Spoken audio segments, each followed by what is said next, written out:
आप सभी को बताएंगे कि मंगलवार व्रत कथा के बारे में। तो आप लोग इस कथा को पूरा श्रवण कीजिएगा।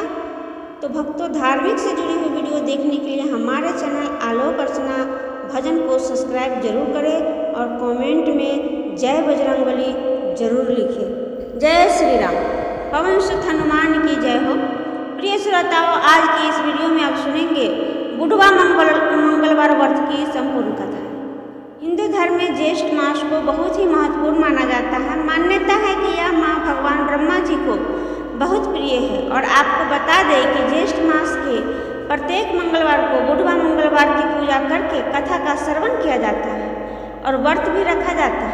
बुधवार मंगलवार को बड़ा मंगल भी कहते हैं, जिसमें बजरंगबली हनुमान जी की विशेष पूजा आराधना करने से भक्तों को सभी कष्टों से मुक्ति मिलती है। और बजरंगबली हनुमान जी के भक्तों के लिए तो इस बार ज्येष्ठ का महीना सबसे अधिक फलदायी रहने वाला है, क्योंकि इस बार ज्येष्ठ के महीने में कुल 8 मंगलवार व्रत पड़ने वाले हैं। कारण यह है कि इस ज्येष्ठ के महीने में अधिक मास भी लग रहे हैं। इस कारण से पूरे 2 महीने तक ज्येष्ठ मास चलेगा। और आज ज्येष्ठ मास का पहला मंगलवार है। आज दिनांक 5 मई और दिन मंगलवार है। आज ज्येष्ठ मास के कृष्ण पक्ष की तृतीया तिथि सुबह 5:06 पर लगेगी। इसके बाद में चतुर्थी तिथि प्रारंभ होगी और आज पूरा दिन शिव योग रहने वाला है। राहु का दोपहर 3 बजे से 4:30 तक रहेगा। ब्रह्मा मुहूर्त सुबह 4:18 से 5:06 तक रहेगा। सूर्योदय होगा सुबह 5:55 पर। सूर्यास्त होगा शाम के 6:52 पर। और हनुमान जी की पूजा करने के लिए सबसे शुभ मुहूर्त रहेगा सुबह 4:33 से लेकर 5:55 तक। शाम की पूजा के लिए शाम 6:57 से लेकर रात 8:02 तक सायंकाल पूजा मुहूर्त रहेगा। आइए अब सुनते हैं बुधवार मंगलवार व्रत की संपूर्ण कथा। आप सभी भी बजरंगबली हनुमान जी की कृपा पाने के लिए कमेंट बॉक्स में हनुमान जी की जय जय जरूर लिखिएगा।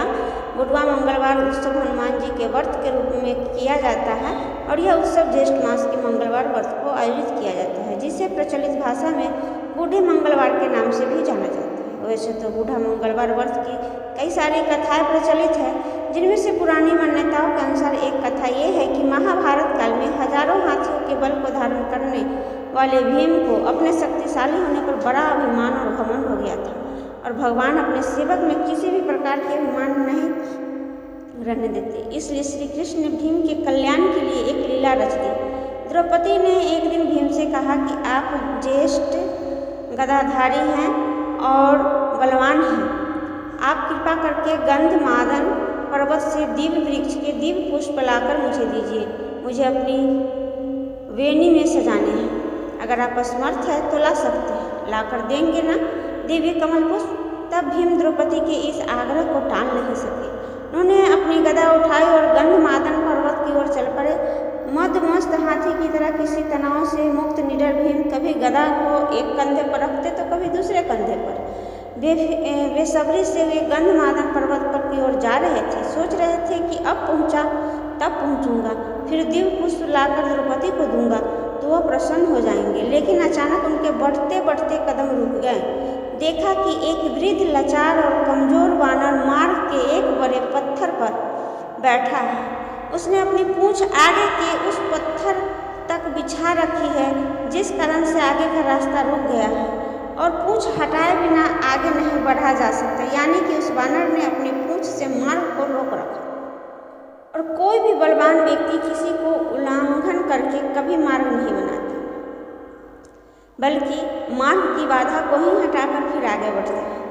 बलवान व्यक्ति अपने मार्ग में कोई बाधा सहन नहीं कर सकता। या तो वो स्वयं बाधा हटाता है या फिर उस बाधा को ही मिटाता है। इसलिए भीम भी यह देखकर रुक गए। जब मंद अहंकार और शक्ति बढ़ जाती है तब व्यक्ति अपने आप को आकाश को छूता हुआ समझता है। वह किसी को खातिर में नहीं लाता। अपने आगे वो किसी को कुछ नहीं समझता। अत्यधिक निरंकुश शक्ति ही व्यक्ति के विनाश का कारण बनती है। लेकिन श्री कृष्ण तो भीम का कल्याण करना चाहते थे। वे भीम का विनाश नहीं बल्कि सुधारना चाहते थे।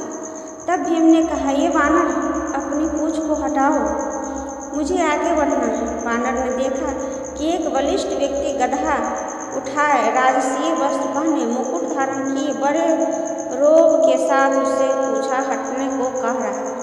वह वानर कोई नहीं बल्कि स्वयं बजरंगबली थे, जो श्री कृष्ण की प्रेरणा से वहाँ पर उस अवस्था में बैठे हुए थे।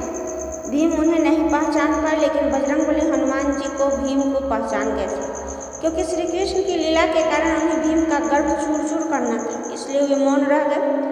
भीम के किसी भी सवाल का उत्तर उन्होंने नहीं दिया। भीम ने फिर कहा, वानर, मैंने कहा ना कि पूछ हटाओ, मुझे आगे जाना है। तब वृद्ध को इसलिए कुछ नहीं कह रहा हूँ तुमसे। अब की बार वानर गंभीर हो गए, मन ही मन हंसने लगे और कहा, तुम देख रहे हो ना, मैं वृद्ध हूँ, कमजोर हूँ, अरे उठ भी नहीं सकता, और मुझे भी इतनी ताकत नहीं है कि मैं स्वयं ही अपनी पूँछ हटा लूँ। तुम ही कुछ कष्ट कर लो, मेरी पूँछ थोड़ी इधर सरका दो और आगे बढ़ जाओ। अब तो भीम के तेवर कस गए। गधा कंधे से हटाई और नीचे रखी। इसने, वानर ने मेरे बल को ललकारा है, आखिर तो यह पूँछ ही है, और वो भी वृद्ध वानर की।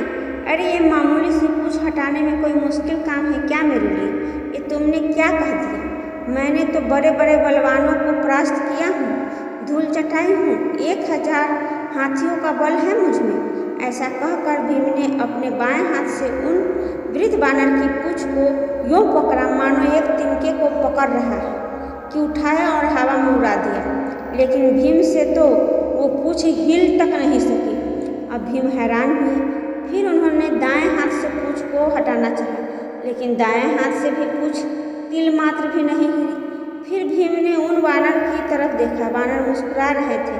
यह देखकर भीम को क्रोध आ गया। अब की बार भीम ने अपने दोनों हाथों से भरपूर जोर लगाया, फिर तब भी पूँछ नहीं हिली। तो एक पाँव को पत्थर पर रखकर उसका सहारा लेकर फिर जोर लगाया। तो 2 बार 3 बार, लेकिन हर बार भीम हताश हो गए। जिस पूँछ को भीम ने मामूली और कमज़ोर वानर की पूँछ समझा था, उसने तो उसके पसीने छुड़ा दिए, और भीम थक कर निढाल होकर एक तरफ खड़े हो गए। सोचने लगे, यह कोई मामूली वृद्ध वानर नहीं है, और न ही कोई यह वानर है, अवश्य ही यह कोई दिव्य शक्ति है, और इस असीम शक्ति का मैं सामना नहीं कर पाऊंगा। विनम्र और झुका हुआ व्यक्ति ही कुछ पाता है, वरना अकड़ तो उसे ले डूबती है। भीम ने जब बार बार प्रयास किया, अब तो भीम वाकई उस वानर के सामने कमज़ोर लगने लगे। उनका सारा मंद और अहंकार चूर चूर हो गया, और जब मंद और अहंकार मिटता है तभी तो भगवान की कृपा होती है। भीम ने कहा, मैं आपको पहचान नहीं सका। जिसकी पूँछ तक तो मैं नहीं हिला सका, वो कोई साधारण वानर तो नहीं हो सकता।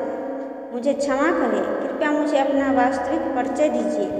तब वह वानर उठ खड़े हुए, आगे बढ़े। उन्होंने भीम को गले लगा लिया और कहा, भीम, मैं तो तुम्हें पहचान गया था। मैं पवन पुत्र हनुमान हूँ, श्री राम का सेवक।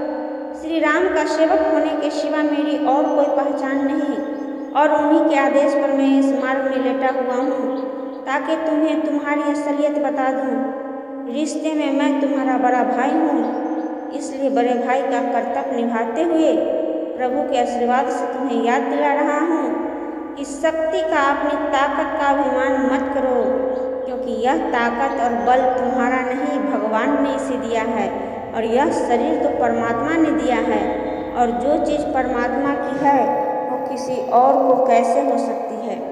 इसलिए जो जिसने दिया उसके लिए उसी का धन्यवाद करना चाहिए। परमात्मा की शक्ति के सिवा किसी को क्या शक्ति हो सकती है। वानर राज के मुख से ऐसी बातें सुनकर भीम की आंखें खुल गई। त्रेता युग की श्री राम और हनुमान जी की वीर गाथा याद आ गई। प्रेम से, श्रद्धा से भीम की आंखें खुल गई, और भावों के इसी प्रभाव में भीम ने हनुमान जी को समुद्र लांघने के समय पर धारण किए गए विशाल रूप का दर्शन कराने का अनुरोध किया। तब हनुमान जी ने श्री राम की कृपा से अपना आकार वैसे ही बढ़ाया जैसे उन्होंने 100 योजन समुद्र लांघने के समय धारण किया था। यह देखकर भीम हैरान रह गए।